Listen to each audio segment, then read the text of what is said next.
அவன் கையில போயிருச்சு. நாடு போனதுக்கு அப்புறம் நம்முடைய சித்திரை ஒண்ணு மறந்து போகும், ஜனவரி 1 தான் ஞாபகத்துக்குற எல்லாரும். அவசரம் பண்ணி பாருங்க. அவன் நாட்டுல இங்கிலாந்துல சித்திரை 1ன்னு போய் கேட்டு பாருங்க, என்னன்னு கேட்பான்.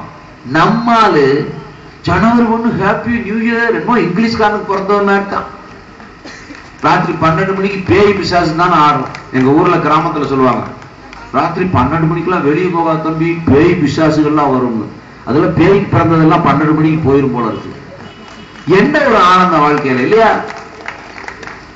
மனிதனுடைய வாழ்க்கையில் லட்சியம் என்ன? அதாவது லட்சியம் அப்பா அம்மா காலில் நல்ல நாள் அன்னைக்கு விழுந்து ஆசீர்வாதம் வாங்கணும் இல்லையா? நம்ம எவ்வளவு கஷ்டப்பட்டு பெத்து அளத்து ஆளாக்குறாங்க இல்லையா?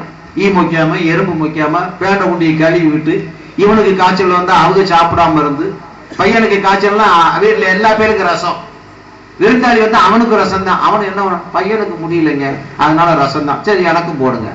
அப்படி எல்லாம் வளர்க்குறாங்களே, அந்த தாய்மாருடைய தியாகத்தை, பெற்றோருடைய தியாகத்தை நினைச்சு பார்க்கணுமா இல்லையா? சும்மா 4 பேர் சேர்ந்தா, ஃப்ரெண்ட்ஸ் பாதிரியார் சேர்ந்தா, வாங்க ஹாப்பி நியூ இயர் கொண்டாடலாம் போயிருவானா? எங்க போயிட்டு இருக்கிறோம் நாம? யோசனை பண்ணி பார்க்கணுமா இல்லையா? இந்த நாடு எப்பேற்பட்ட கல் தோன்றி மண் தோன்ற காலத்திலே முன் தோன்றிய மூத்த குடி, நாகரிகத்திலே தலை சிறந்தால் நம்ம. ஆனா நம்மளை பார்த்து காட்டு முராண்டின்ற அவன் யாரு? காட்டு முராண்டி.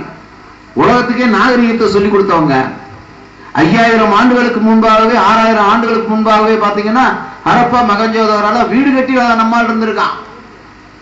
அப்ப இயேசுநாதர்லாம் பிறக்கல. அந்த காலத்திலே நாகரிகத்துல தலை சிறந்திருந்தான். நாலாந்தா பல்கலைக்கழகம் உலகத்திலே பெரிய யூனிவர்சிட்டி, எல்லா வெளிநாட்டுக்காரன் இங்க வந்து படிச்சுட்டு போனான்.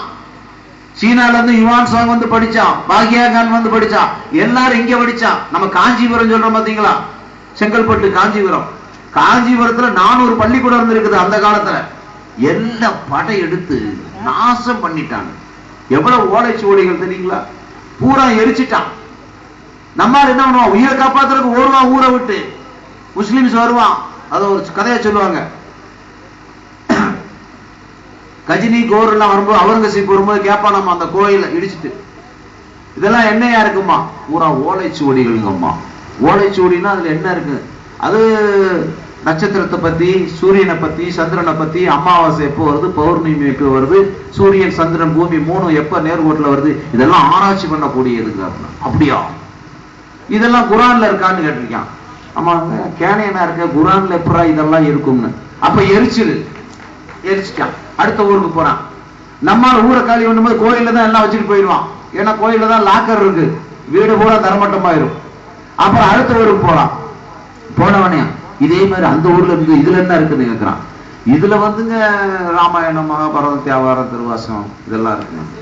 இதெல்லாம் குரான்ல இருக்கான்னா, குரான்ல இது எங்கேயா இருக்கு கிறுக்கு பேல அப்படின்னு. அப்ப எரிச்சிருன்னா நம்ம அடுத்த ஊருக்கு போறான். இதே மாதிரி சுவடி இருக்குது.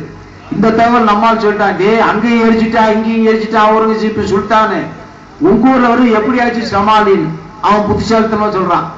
இவன் கேட்கறதுக்கு முதல்ல இது பூரா ஓலைச்சுவடிங்க, அதெல்லாம் வந்து என்ன நிறைய எழுதி வச்சிருக்கு அப்படின்னு. அப்ப குரான்ல இருக்கான்னா, இதுல என்ன இருக்குதோ அதே தாங்க குரான்ல இருக்குது, விட்டுட்டு போயிடுவாங்க. அவன் என்ன பண்ணா, இதுல உள்ளது பூரா குரான்ல இருக்குதா? ஆமா. அப்புறம் இது எதுக்கு எரிச்சானாமா? அந்த மாதிரி இவன் எந்த காலத்திலையும் திருட மாட்டான் இல்லையா? இந்த நாட்டின் மீது அக்கறை இல்லை. எத்தனை உயிரை கொடுத்து காப்பாத்திருக்காங்க அந்த நாட்டை. இன்னைக்கு நாமெல்லாம் இந்துக்களா இருக்கோம்னு சொன்னா, நம்ம முன்னோர்கள்லாம் போராடி இருக்காங்க. மதம் மாற முடியாது, கொள்றையா கொள்ளு, ஊரை விட்டு ஓடணுமா ஓடுறோம், ஆனா மதம் மாற மாட்டோம். அப்படி மிச்சம் இருக்கனாலதான் நாம இங்க இருந்திருக்கிறோம். நம்ம முன்னோர்கள்லாம் பெரிய வீரர்கள் இல்லையா? அதே மாதிரி எத்தனையோ அரசியல் கட்சிகள் இருக்குது. அதுக்கெல்லாம் போய் வேலை செய்யாம இந்து சமுதாயத்துக்கு ஏன் வந்திருக்கிறோம்னு கேட்டீங்கன்னா, நாம சாதாரண ஆள் கிடையாது. சத்ரபதி சிவாஜியோட ரத்தமா இருப்போம் இல்லையா? பாலகங்காதர திலகர், வாஞ்சிநாதன், பகத்சிங் அவங்க எல்லாம் எங்க போனாங்க? இந்த மண்ணுக்குள்ள போனாலும் இந்த மண்ணுக்குள்ள இருந்து உரமாய் திரும்ப நம்ம வந்திருக்கோம் இல்லையா?